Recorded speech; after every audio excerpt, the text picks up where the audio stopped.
L'année dernière, les 500 plus grandes sociétés transcontinentales privées ont contrôlé 52% du produit mondial brut.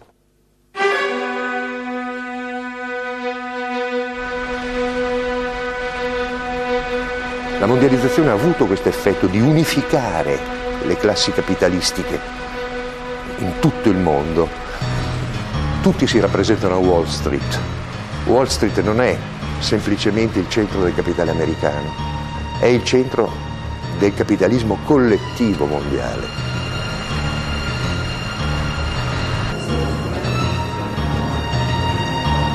Can we tame globalization? Can we tame the G1? Can we tame the G7 and D8 and G8?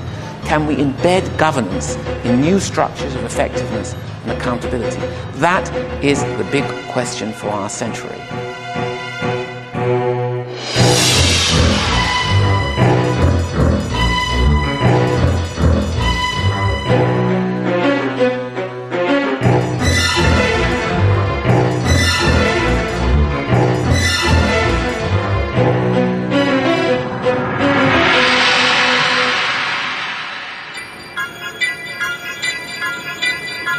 La mundialización está siendo pilotada por gigantescas empresas multinacionales. Ya se han hecho con enormes zonas del planeta y amenazan con tomar muchas más.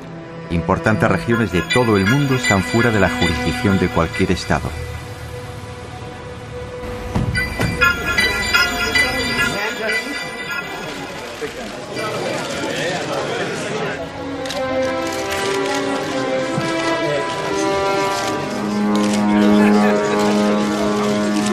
Seríamos muy ingenuos si concluyésemos que las personas que encabezan formalmente nuestros sistemas políticos, el señor Rodríguez Zapatero, el señor Blair o el señor Bush, tienen una capacidad firme de decisión en lo que respecta a lo realmente importante. Son antes bien formidables corporaciones económico-financieras que operan en la trastienda las que dictan las reglas del juego.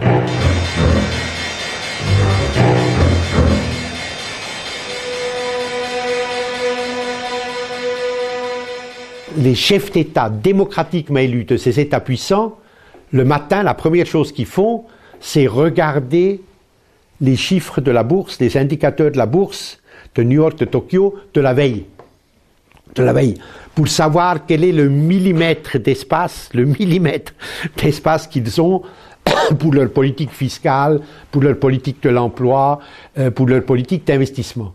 Et pour la première fois dans l'histoire de l'humanité, des entreprises transnationales ont un pouvoir beaucoup plus important que les États, que les gouvernements.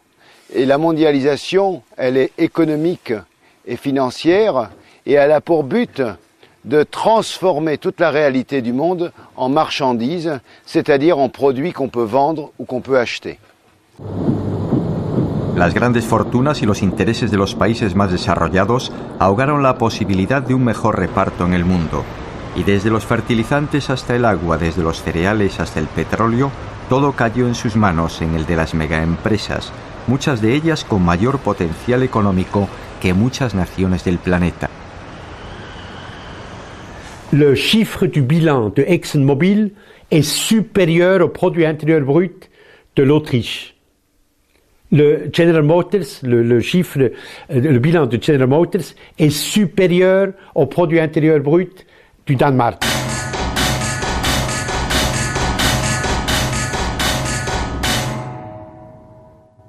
C'est que cette mondialisation, que les anglo-saxons appellent globalisation, a pour but de réduire la capacité des populations et des individus à décider de leur avenir.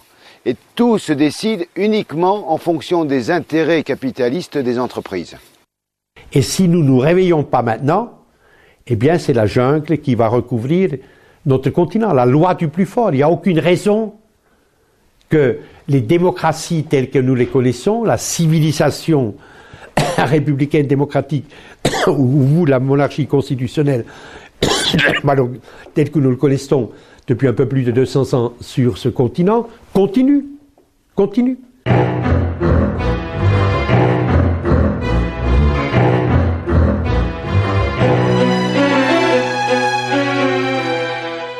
Y los organismos internacionales que determinan toda la economía de un país, que hacen lo que quieren, no son democráticos, ¿cómo es que podemos contentar-nos, satisfacer-nos com esta democracia política que só nos permite quitar um governo e poner outro?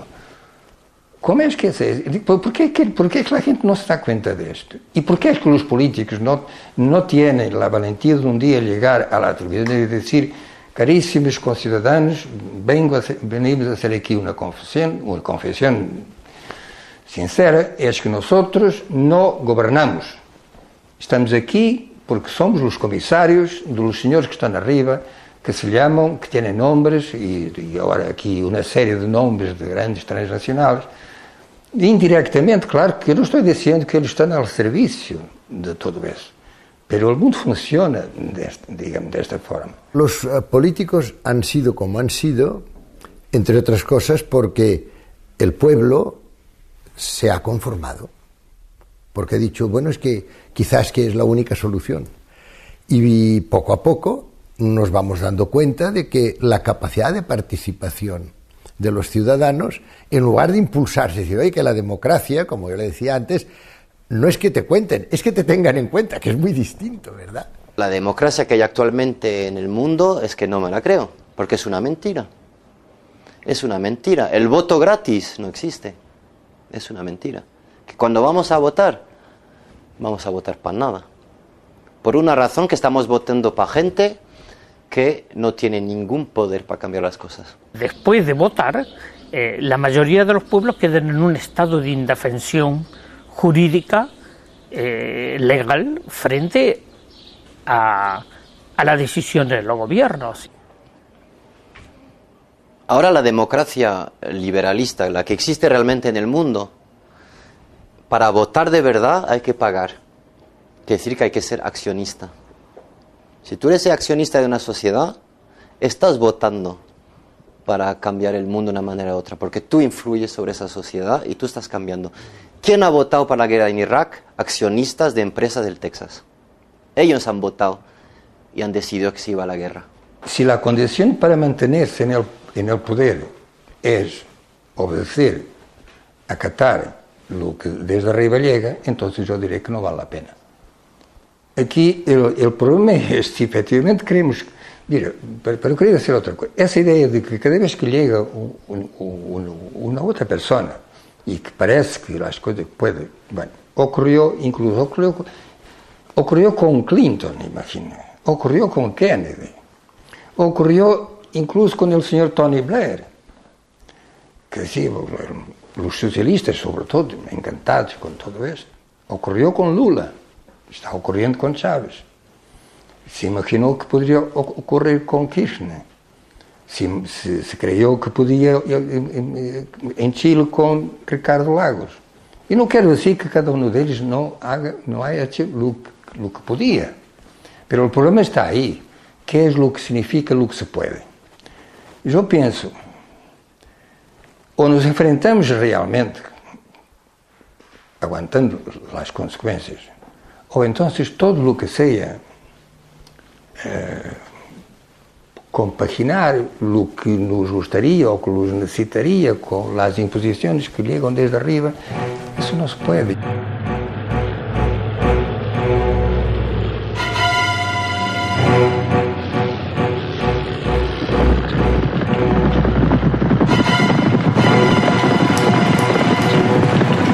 A los pocos días de asumir Lula, hubo una declaración de Frei Betto. Y Frei Betto lo dice muy sintético y con mucha precisión. Lula llegó al gobierno, pero no al poder. Entre llegar a un gobierno y tener el poder de lograr los cambios, hay una distancia abismal.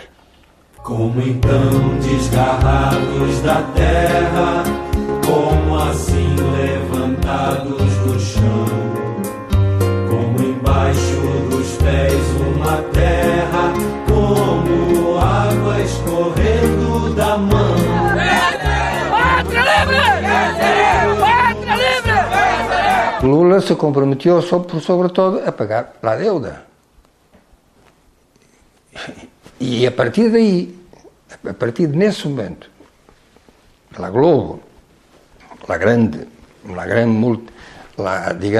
potência mediática de Brasil, e não só de Brasil, porque tem ramificações por aí, pois ha apoiado a Lula imediatamente. Há apoios que matam. E se não matam imediatamente, matam a prazo. So if Lula had said, forget about the debt, my concern is the Brazilian people, and I'm going to use Brazil's income for my own people, the financial markets would have attacked the real the next morning. And I don't think that Brazil, which is quite a strong developing country, could have withstood the attack for a very long time. The central bank would have lost all its reserves, the currency would have crashed, people would have been thrown out of work, etc., etc. So that's the reason that everyone follows more or less the same logic. Now, to add to that, I think, but this may be a utopian view, that Europe could be an alternative to this kind of logic.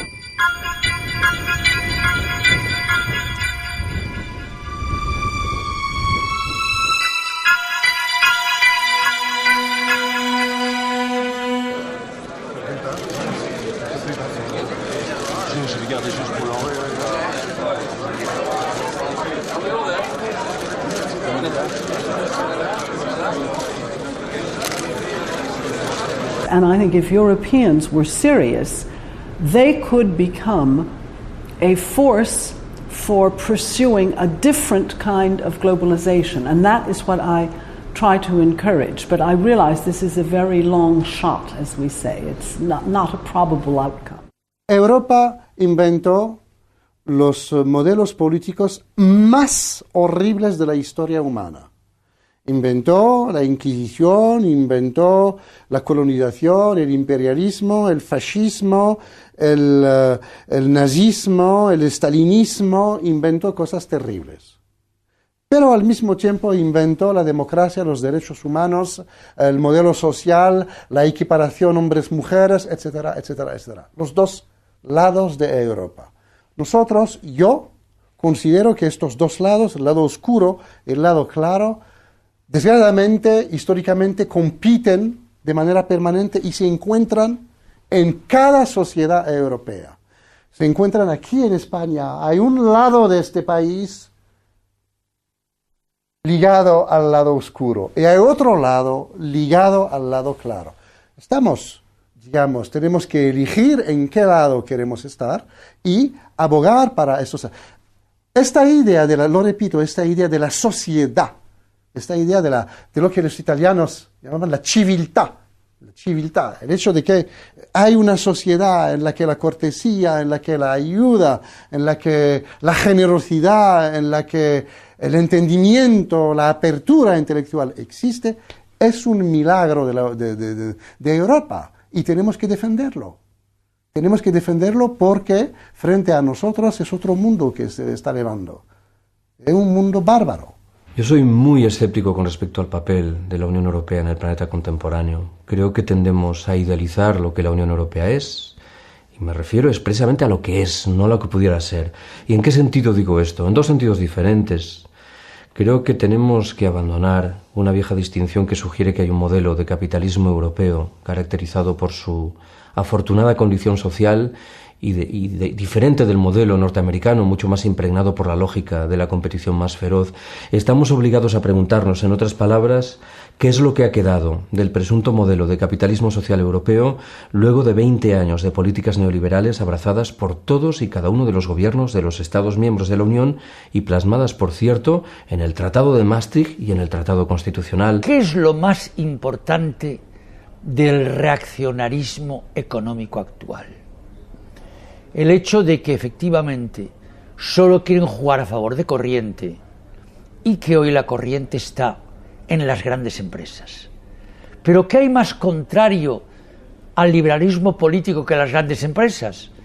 Vamos, lo del señor Bush con Halliburton y con todas las grandes sociedades que le apoyan a él, ¿cómo podemos llamar a Bush liberal en ningún sentido? Vivimos en el imperio de las transnacionales, en el imperio del capital. Entonces esa es la diferencia sustancial entre el liberalismo y el neoliberalismo. Y el neoliberalismo utiliza esa coartada del libre mercado como una estrategia para apropiarse de todo. Telefónica, 133.000 trabajadores, 133.000 millones de beneficios. Repsol, 18.700 trabajadores, 117.000 millones de beneficios. Argentaria, 17.000 trabajadores, 80.000 millones de beneficios. Tabacalera, 11.000 trabajadores, 14.000 millones de beneficios. Y están eliminando también los servicios públicos por la razón muy simple. Es que la acumulación de capital exige que todo se transforma en mercancía, porque es solamente sobre mercancías que usted puede hacer un provecho, y el provecho sirve a la acumulación. El sistema económico vigente hoy en día a nivel mundial, representado por la OMC, por el Fondo Monetario Internacional, es un sistema basado en la idea de que la sociedad no existe, la sociedad. Existe un mundo de individuos en competencia permanente entre ellos. De ahí el artículo 1.3 del Tratado Constitucional. Competencia libre y no falseada. ¿Qué significa falseada? Significa que el Estado no debe intervenir, o sea, no existe. No, la sociedad desaparece. Lo que existe es únicamente la economía, el mercado. Y en este sentido, me parece que hoy en día todos los servicios públicos, que nosotros llamamos servicios, son amenazados. It is said that if you could privatize all of the public health systems in Europe, it would be a market of at least $2.5 trillion a year. Es un campo enorme. Solamente la educación en el mundo significa gastos de más de 2.000 millones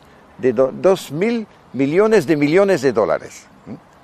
Así es una fuente extraordinaria de posibilidad de provecho.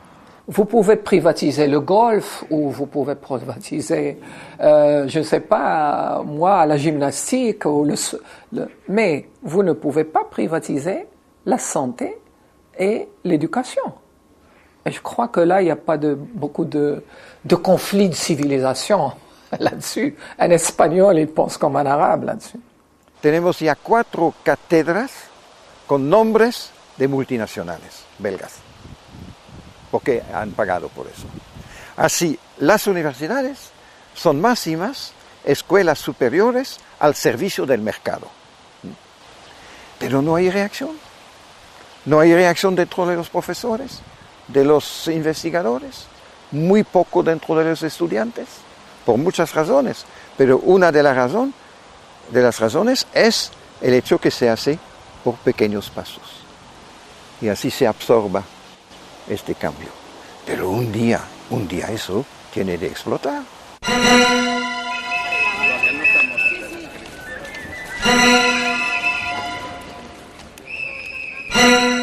Il potere si concentra in alcune istituzioni finanziarie che sono fuori da un controllo politico democratico.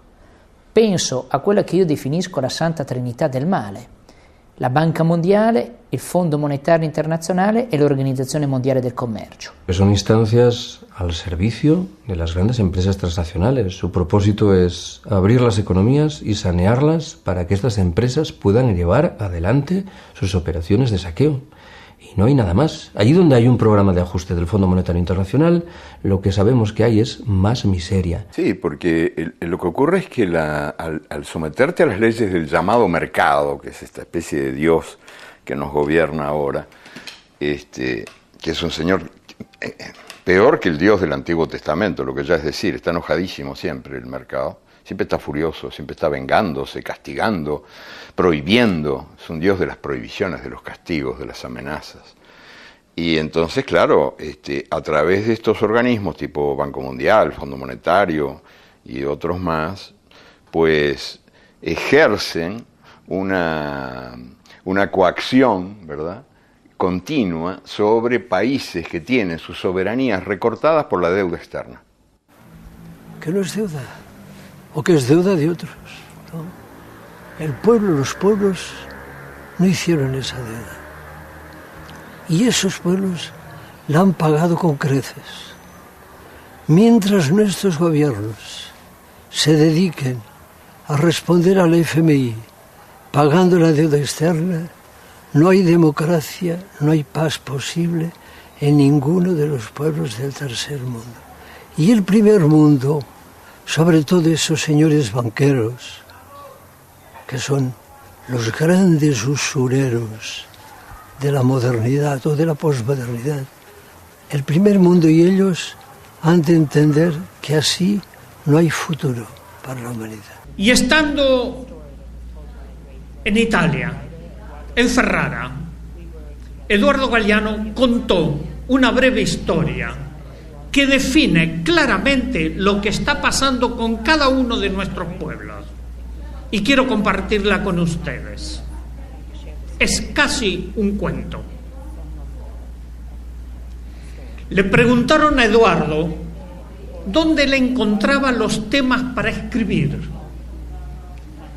Y él dijo que era muy simple, escuchaba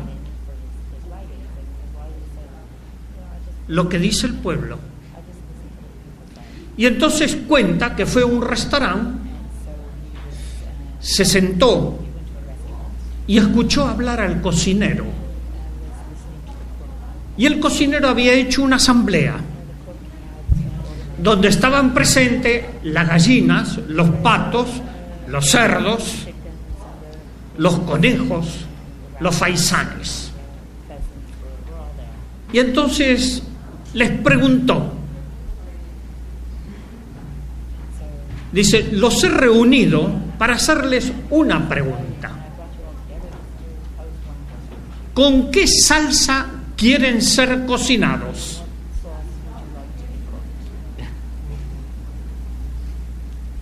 Todos quedaron asustadísimos hasta que se escuchó a una humilde gallina decir, yo no quiero ser cocinada.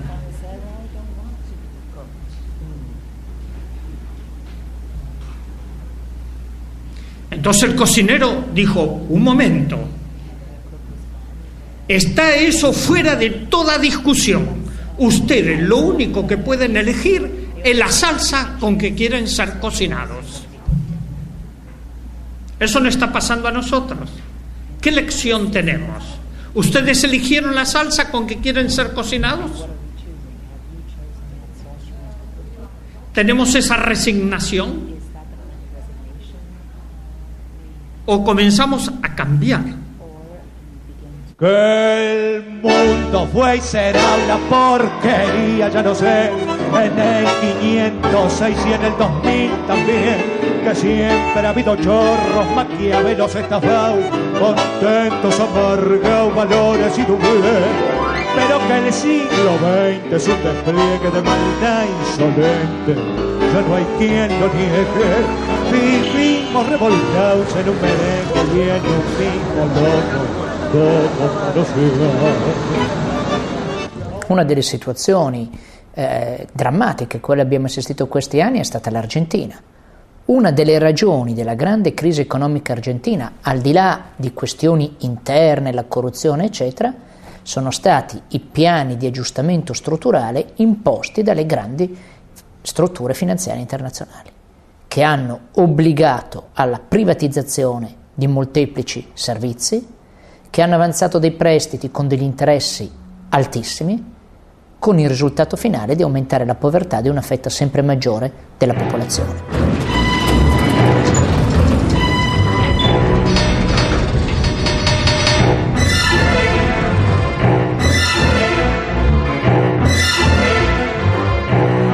Hoy todo cambió y una nueva relación ha comenzado. También una nueva forma de vivir y de pensar. Aunque todos parezcamos los mismos, un cambio decisivo y fundamental se ha instalado entre nosotros.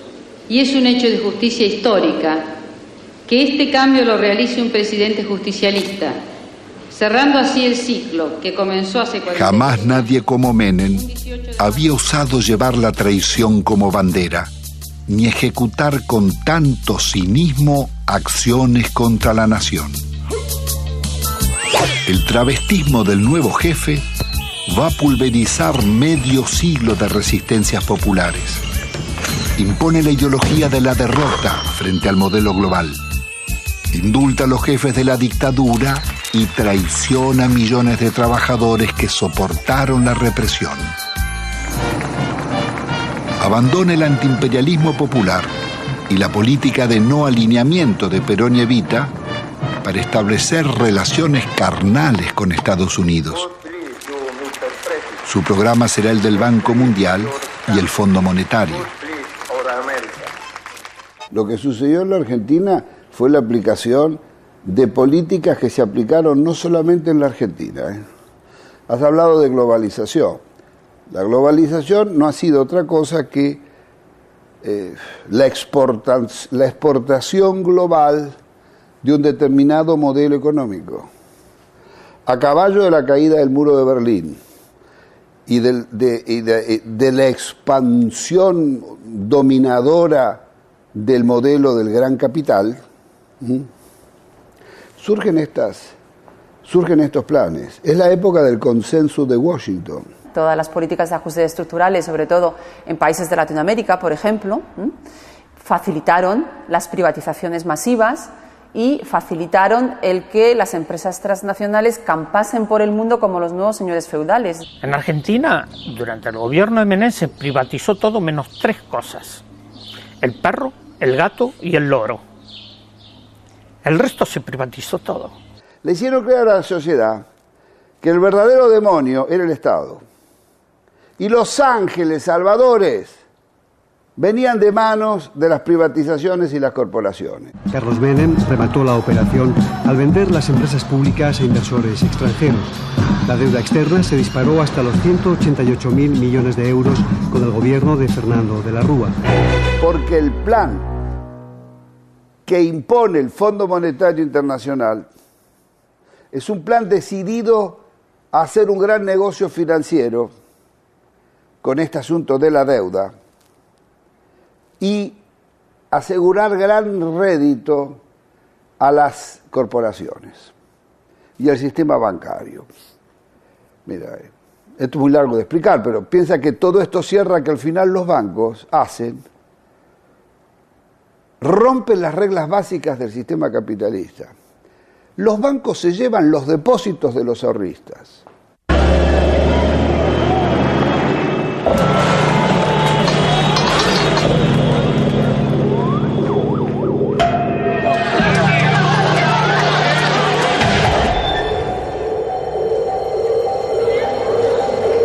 Quiero informarles que ante eso he decretado el estado de sitio en todo el territorio nacional. Y el gobierno ni de la Rúa, ni el gobierno que le sigue de Transición Duhalde, le exige a las casas centrales, matrices, la reposición de los depósitos, utilizando simplemente la jurisprudencia internacional y argentina, que dice taxativamente que las casas centrales siempre son responsables de los quebrantos o pérdidas de sus sucursales. Aún hoy, es el pueblo argentino el que compensa a los bancos para que los bancos le devuelvan el dinero a los ahorristas. Aún hoy. Un dólar arriba de otro dólar, que junté a lo largo de 25 años de trabajo, para que cuando me jubilara tuviera una vejez digna, cosa que el gobierno no me da. ¿Por qué no nos tratan los bancos como tratan a sus ahorristas en el exterior? Y yo los puse en bancos privados, porque desconfiaba de los bancos nuestros, porque ya me agarraron en el 89, pero evidentemente soy una estúpida. Entonces, ¿qué necesitan? ¿Una bomba? Yo no soy de poner bombas, pero al menos me desahogo con la cacerola. Esta cacerola le hizo puré a mis hijos para que cada vez que la vea sepa que si me roban porque ellos son unos sinvergüenzas, pero yo luché por mis derechos. La gente se fue sintiendo cada vez más furiosa, cada vez más enojada con esta estafa que le habían hecho. le habían prometido lo contrario de lo que se hacía. Y entonces, bueno, los invisibles se hicieron visibles y la gente bajó de las tribunas, de las plateas para jugar al partido en la cancha. Entonces invadió las calles y el gobierno cayó solito, así, desplomado por su propia incapacidad de hacer frente a las cosas, y eso abrió paso a un periodo de cierto florecimiento de formas democráticas interesantes que se abrieron paso en Argentina, que yo creo que son como semillas plantaditas que van a ir dando frutos, ¿no? La idea de que la democracia no es un sistema reducido al voto que se deposita cada 4, 5, 6 años, sino que es mucho más que eso. Es el derecho que el pueblo tiene de gobernarse, el derecho que la gente tiene de participar activa y decisivamente en la vida política, económica, cultural del país al que pertenece. Si es lo mismo el que labora noche y día como un buey, que el que vive de nosotros, que el que mata, que el que cura o está fuera de la ley. Yo creo que hoy tenemos un gran desafío y es generar estrategias y políticas para revertir esta situación. El Fondo Monetario Internacional y el Banco Mundial, que fueron creados para estar al servicio del pueblo, están al servicio de las grandes corporaciones y de los grupos que dominan al mundo. Hay que decirles basta.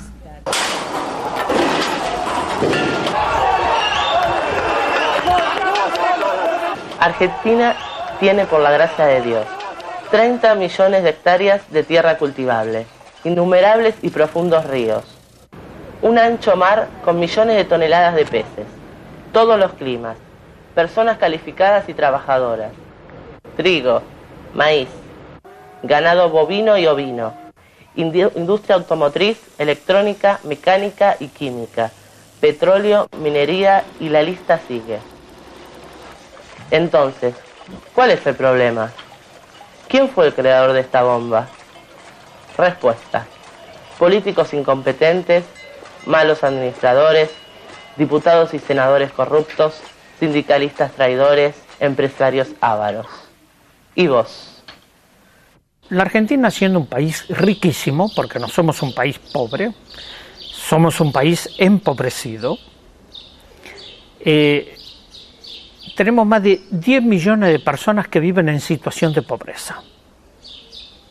Se mueren 100 niños por día de hambre y enfermedades evitables. Cada ajuste era una puñalada en el corazón para un médico que venía aquí, porque sabía que después de ese ajuste, 3, 4, 5, 6 veces más, los chicos que nacían en ese periodo no iban a comer. Entonces íbamos a tener esta cantidad de chicos. Y de ahí nació este documento que nosotros hicimos hace poco, que dice: otros toman las decisiones, nosotros lo vemos morir. Pero resulta que cuando nosotros empezamos a leer, traducíamos bibliografías del inglés. Entonces nosotros veíamos cómo se solucionaba, cómo le arreglábamos los líquidos, cómo le arreglábamos las sales, cómo le arreglábamos las proteínas. Y después ya, viendo que cada vez era más y que nos sobrepasaba, empezamos a leer otras cosas. Hasta llegamos a leer un libro argentino, Juan P. Garrahan, no sé si le suena. Dice: la desnutrición no es una enfermedad socioeconómica y cultural que se soluciona poniendo a trabajar a todos los factores de la nación. No dice que le vamos a dar alimento, que le vamos a todos los factores de la nación. Y ahí explotó todo, ahí ya nos dimos cuenta. ¿Qué hacemos nosotros con el desnutrido mandándolo a la casa? ¿Qué hace la nación? Vamos a salir de Tucumán, a Buenos Aires hay que llegar. Esta marcha es una fiesta, la locura de la... Vamos a salir de Tucumán, la marcha nacional de los chicos del pueblo. Yo este año los pude acompañar únicamente en un tramo que tiene que ver con el hambre. Fue la gran movilización, la marcha nacional de los chicos del pueblo. Quisieron 4.500 kilómetros desde la provincia de Tucumán, en el norte argentino, a Buenos Aires, parando de pueblo en pueblo para explicar lo siguiente.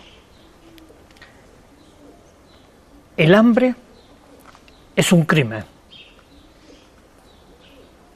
La otra cosa que dicen los chicos, fue un impacto muy grande, dicen: nosotros tenemos derechos y tenemos derecho a no comer de la basura.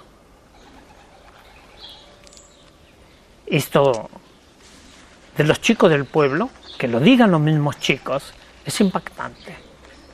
Nosotros tenemos derecho a una vida digna, a que nuestros padres tengan trabajo y a ser felices,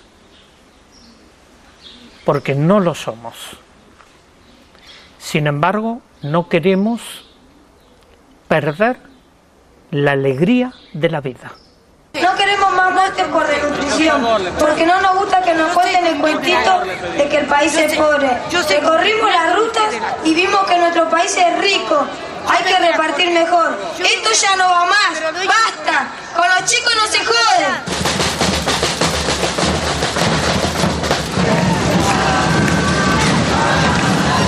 Es difícil entender que este país, que tiene 13.100.000 niños, 9,5 millones de niños estén en la pobreza. Las instituciones del Estado están en una total y absoluta deficiencia o no funcionan correctamente. Y esos más de 10 millones de personas, muchos con las protestas sociales, a los que se le pusieron piqueteros, los piquetes, comenzaron en General Mosconia, en el norte argentino, en Jujuy, y eran los antiguos trabajadores de yacimientos petrolíferos fiscales que fueron privatizados, donde está Repsol y que cerró muchísimas plantas. Esta gente con familias que siempre vivieron dignamente, como trabajadores de la empresa petrolera estatal, al privatizarse quedaron en la calle. Entonces, ¿qué hicieron? Cortaron las rutas y ahí vino el nombre de piquetero, que fueron acusados de subversivos, reprimidos. Yo he estado en la zona, gente torturada, baleada por las fuerzas de la gendarmería y de la policía, y de ahí vino el nombre de piquetero. Somos los desocupados, todos los que te vamos a aportar. Somos los desocupados, todos los que te vamos a aportar. A ver. ¿Quién dirige la batuta? Si el pueblo lucha, pues gobierno hijo de puta, puta, a ver. No nos alcanza para nada. Así que tenemos que salir a la ruta o a donde sea, a cortar, a pedir más para toda la gente que realmente lo necesita. Marchan los dedos en dirección a la mano, marchan los dientes en dirección a la boca, los dientes quieren ser boca, los dedos quieren ser mano. Hay una creciente conciencia de la necesidad de juntarnos para que la democracia deje de ser algo cada vez más ajeno a la gente. Una cuchillada de amor,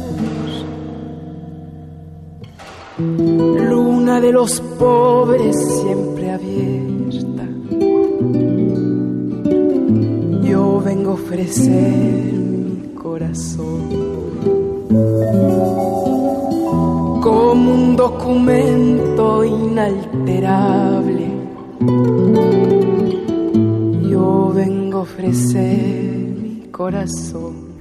So here in Argentina you have both one of the clearest examples of the failure of the dominant economic model, orthodoxy, religion of our time, and also the first national rebellion against neoliberalism that we have seen.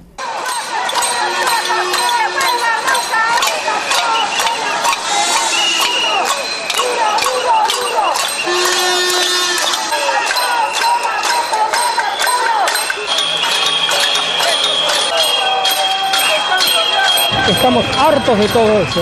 Por eso estamos en la calle, para recuperar nuestros ahorros, pero también para sacar este gobierno corrupto de una vez por todas, que no soportamos más los argentinos. Queremos que se vayan ya. When they said que se vayan todos, they meant not just all of the people who had betrayed them, but the religion to which those people subscribed, the religion of neoliberalism. Yo vengo a ofrecer mi corazón. Mire las puntas de un mismo lazo. Me iré tranquila y me iré despacio y te daré todo y me darás algo que me alivie un poco más.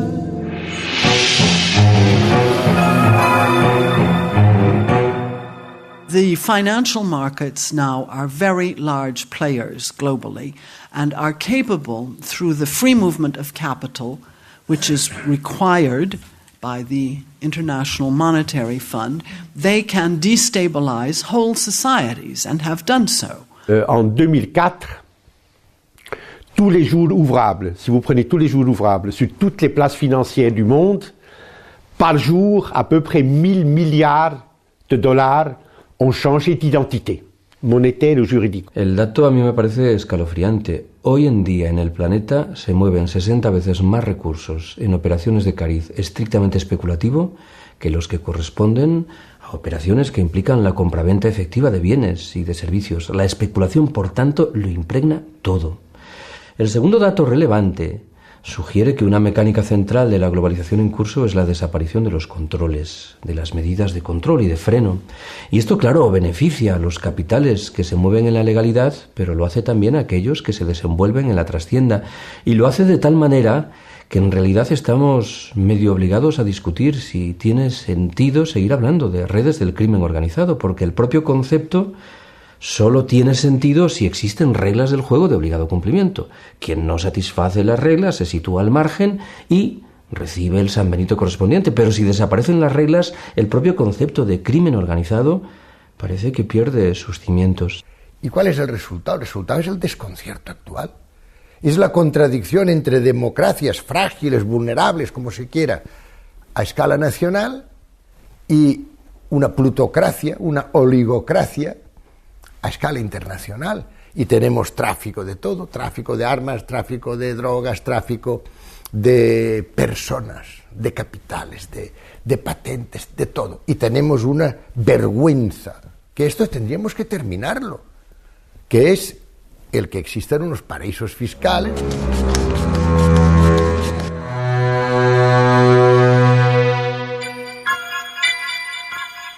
Los paraísos fiscales, yo pienso que son una de las grandes aberraciones de la sociedad contemporánea.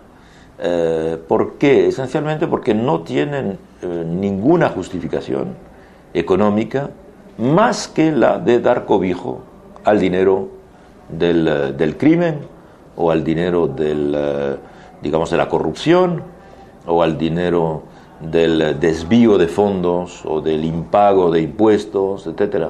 Es decir, es crear un territorio sin ley para capitales que resultan en su inmensa mayoría del delito fiscal u otro tipo de delito. Por consiguiente, yo creo que si viviésemos en un mundo efectivamente justo, los paraísos fiscales deberían desaparecer. ¿Cómo es admisible que Europa tenga 5 paraísos fiscales funcionando a pleno rendimiento? Evidentemente Mónaco, evidentemente Andorra, evidentemente Liechtenstein, evidentemente Luxemburgo, evidentemente Suiza. Para no hablar de las islas anglo-británicas, Guernsey, etcétera, etcétera. Óigame, ¿por qué nadie, ningún presidente de comisión, ningún comisario, etcétera, etcétera, se ha propuesto de verdad coger el problema con las dos manos, el toro por los cuernos, decimos en España. Y si no acabar con él, por lo menos reducirlo y controlarlo. Hoy día no existe prácticamente ninguna ONG humanitaria que trabaje en derechos humanos, etcétera, que no cuestione la existencia de los paraísos fiscales. Y sin embargo, los paraísos fiscales se mantienen, a veces están en el interior mismo de áreas económicas importantes, en el seno o en la periferia de la Unión Europea, donde, por ejemplo, los organismos hasta públicos hacen negocios con instituciones o empresas instaladas en los paraísos fiscales. Bien, todo esto es extremadamente, digamos, inmoral, desde el punto de vista ético. En este país mismo hemos sabido que los grandes empresarios financieros tenían capitales en los paraísos fiscales. Y uno se pregunta siempre, yo no sé si usted lo ha hecho en alguna ocasión, señor Estevez, ¿cómo es posible que con los miles de millones que han ganado y que ganan los grandes capitalistas del mundo, todavía y las estructuras defensivas de ese capital que son inatacables, todavía necesiten constituirse patrimonios en paraísos fiscales? ¿Cómo es posible? Bueno, pues mire usted, lo es. La existencia de los paraísos fiscales, por ejemplo, impide, según algunos, de poner en marcha la tasa Tobin. Y todos sabemos que una tasa Tobin, que sería una especie de IVA planetario, permitiría en algunos años acabar con la gran pobreza en el mundo, por lo menos lanzar planes Marshall masivos de erradicación de la gran miseria que está causando tanta desgracia y tanta muerte en el mundo. Los paraísos fiscales evidentemente lo impiden porque dan la posibilidad a capitales de evadirse hacia ellos. El mundo está patas arriba, sí. El mundo está patas arriba porque desalienta el trabajo, la creación, recompensa la especulación, recompensa el crimen. Es un mundo patas arriba. Y tenemos que pelear para ponerlo sobre sus pies.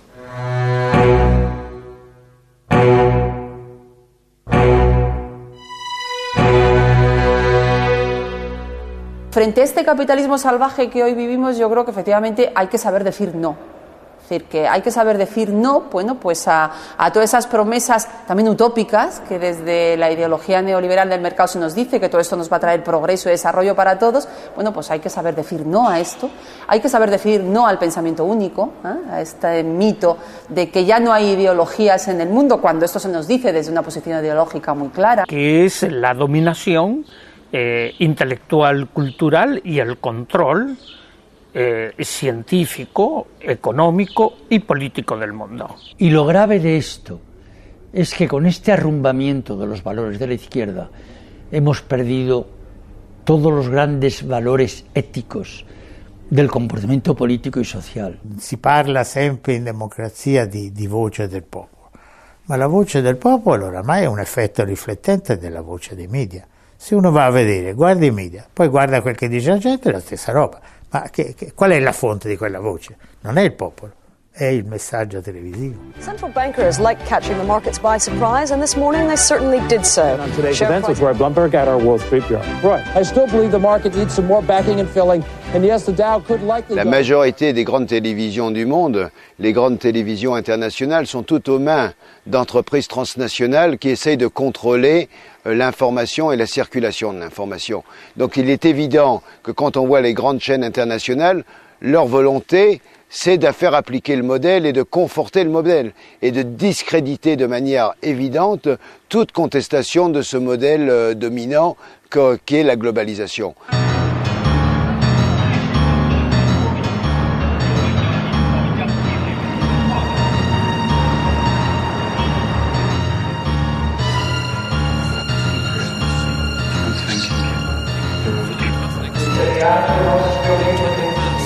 Los medios de comunicación, la función esencial de los medios es fabricar el olvido. Con estas noticias, esta información extraordinaria, El resultado es no poder analizar lo que pasa. Jean-Luc Godard decía, el papel de la televisión es fabricar el olvido. Il 75% di persone non legge nemmeno un libro all'anno. Quindi da dove sanno le cose che sanno? Pochissime le sanno dalla televisione. E la televisione che cosa gli dà? Soltanto immagini. Non gli fa capire i problemi. El problema está cómo hacemos para asegurar a nuestras sociedades, a los ciudadanos, el derecho a la información. Los espacios están ocupados en buena parte por banalidades absolutas, en desmedro de asuntos muy serios y graves que hacen a la calidad de vida y al pleno ejercicio de los derechos ciudadanos. I don't know how many television viewers you have in your audience, but just think if today with our discussion we could encourage even 10 people to join an organization, to say, yes, I can do something. Yes, I am responsible also for what's happening in the world, for what's happening in my country, for what's happening on my planet.